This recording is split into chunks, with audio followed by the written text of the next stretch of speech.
क्या होता है जब दुनिया का सबसे ताकतवर देश दुनिया के सबसे बड़े लोकतंत्र को झुकाने की कोशिश करता है? क्या होता है जब कोई आपकी अर्थव्यवस्था को डेड यानी मुर्दा कहकर ललकारता है? ये कोई फिल्मी कहानी नहीं, ये आज की हकीकत है। डोनाल्ड ट्रंप ने भारत पर 25% टैरिफ लगाकर जंग का ऐलान किया था, लेकिन ऐलान के 24 घंटे के अंदर ही कुछ ऐसा हुआ कि अमेरिका को अपने कदम पीछे खींचने पड़े। जी हाँ, भारत ने इस बार चुप रहकर नहीं बल्कि संसद से दहाड़कर ऐसा जवाब दिया कि वॉशिंगटन में बैठे ट्रंप को अपना फैसला 7 दिनों के लिए टालना पड़ा। आज हम बताएंगे कि कैसे ट्रंप के एक दांव पर भारत ने ऐसा पलटवार किया कि पूरी बाजी ही पलटती दिख रही है, और वो कौन सा ब्रह्मास्त्र है जो डॉलर की सल्तनत को हिला सकता है। ये कहानी है आर पार की लड़ाई की, जिसमें अब 7 दिन का काउंटडाउन शुरू हो चुका है। हमला, धमकी और नया मोड़। तो सबसे पहले समझते हैं कि पूरा मामला क्या है। डोनाल्ड ट्रंप ने ऐलान किया कि भारत से आने वाले हर सामान पर 1 अगस्त से 25% का भारी भरकम टैक्स लगेगा। इतना ही नहीं, उन्होंने भारत की अर्थव्यवस्था को डेड इकोनॉमी कह दिया। पर क्यों? इसकी 3 बड़ी वजह हैं। पहला, भारत रूस की दोस्ती। भारत रूस से सस्ता कच्चा तेल और रक्षा सामान खरीद रहा है। ये बात ट्रंप को कांटे की तरह चुभ रही है। दूसरा, ट्रंप की आदत। ट्रंप का स्टाइल है, जो मैं कहूँ वही सही। वो भारत समेत 92 देशों पर दबाव बनाकर ऐसी ट्रेड डील साइन करवाना चाहते हैं जिसमें फायदा सिर्फ अमेरिका का हो। तीसरा, दबाव की राजनीति। ये पहली बार नहीं है। ट्रंप पहले भी अप्रैल में ऐसी धमकी देकर 90 दिनों के लिए फैसला टाल चुके हैं। ये उनका आजमाया हुआ तरीका है देशों को झुकाने का।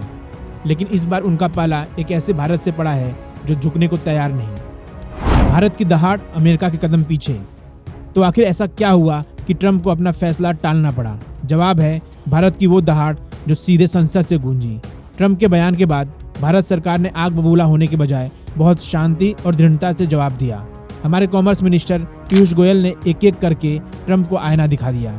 जानिए भारत ने क्या कहा। पहला, राष्ट्रीय हित से कोई समझौता नहीं। हम ऐसी कोई डील नहीं करेंगे जिससे हमारे किसानों, मजदूरों या उद्योगों का नुकसान हो। दूसरा, डेड इकोनॉमी। जनाब, आपकी जानकारी पुरानी है। IMF और दुनिया के बड़े बड़े अर्थशास्त्री भारत को ब्राइट स्पॉट कह रहे हैं। तीसरा, हम जल्द ही दुनिया की तीसरी सबसे बड़ी आर्थिक शक्ति बनने वाले हैं। तो डेड कौन हुआ? चौथा, हम आत्मनिर्भर भारत बना रहे हैं, दुनिया के लिए मैन्युफैक्चरिंग हब बन रहे हैं। पांचवा और सबसे अहम, ट्रेड डील बराबरी की होगी, दोस्ती एक तरफा नहीं चलती। और जैसे ही भारत ने संसद से ये कड़ा संदेश दिया, वॉशिंगटन से खबर आई कि टैरिफ को 7 दिन के लिए टाल दिया गया है। मतलब साफ है, भारत की शक्ति काम कर गई और अमेरिका को बातचीत के लिए और समय देना पड़ा। भारत का असली ब्रह्मास्त्र, डी-डॉलराइजेशन। लेकिन दोस्तों, ये लड़ाई सिर्फ 7 दिन की नहीं है।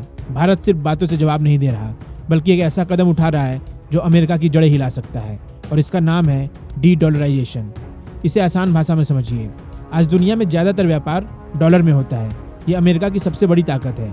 इसी के दम पर वो किसी भी देश पर प्रतिबंध लगाता है। लेकिन अब भारत और रूस मिलकर इस डॉलर के राज को खत्म करने की तैयारी कर रहे हैं। कैसे? पहला, रुपए रूबल में व्यापार। हम रूस से तेल और सामान खरीदने के लिए डॉलर की जगह अपनी करेंसी का इस्तेमाल कर रहे हैं। दूसरा, स्विफ्ट को बाय बाय। भारत और रूस मिलकर अपना खुद का पेमेंट सिस्टम बना रहे हैं ताकि अमेरिका बीच में आ ही न सके। तीसरा, UPI की ताकत। भारत का UPI जल्द ही रूस के पेमेंट सिस्टम से जुड़ जाएगा। ट्रंप के एक हमले ने उस प्रक्रिया को तूफानी रफ्तार दे दी है जिससे अमेरिका सबसे ज्यादा डरता है। ब्रिक्स की बढ़ती ताकत और अमेरिका की चिंता। और इस लड़ाई में भारत अकेला नहीं है। ब्रिक्स का कुनबा अब और बड़ा हो गया है। इसमें सऊदी अरब और UAE जैसे तेल के बड़े खिलाड़ी भी शामिल हो गए हैं। ये सब देश मिलकर डॉलर पर अपनी निर्भरता कम करना चाहते हैं। ट्रंप को ये बात पता है, इसीलिए वो बौखलाए हुए हैं। तो अब इन 7 दिनों में क्या होगा? क्या ट्रंप अपनी धमकी पर अमल करेंगे या ये सिर्फ एक और दबाव की रणनीति थी? एक बात तो साफ है, ट्रंप ने भारत को बाकी देशों की तरह समझने की भूल कर दी। ये वो भारत नहीं है जो दबाव में झुक जाए। हो सकता है इस टैरिफ की धमकी से हमें थोड़ी चिंता हुई हो, लेकिन भारत के कड़े रुख ने साबित कर दिया है कि हम लंबी लड़ाई के लिए तैयार हैं। ट्रंप ने भारत को धमकाकर शायद अपने ही पैर पर कुल्हाड़ी मार ली है। उन्होंने एक ऐसे पार्टनर को नाराज कर दिया है जो चीन को रोकने में अमेरिका की सबसे बड़ी मदद कर सकता था। ये सिर्फ एक ट्रेड वॉर नहीं है, ये भारत के आत्मसम्मान की लड़ाई है। और इस लड़ाई ने ये साबित कर दिया है कि नया भारत अपनी शर्तें खुद लिखता है। आप इस बारे में क्या सोचते हैं? क्या इन 7 दिनों के बाद अमेरिका झुकेगा? कमेंट में अपनी राय जरूर बताएं।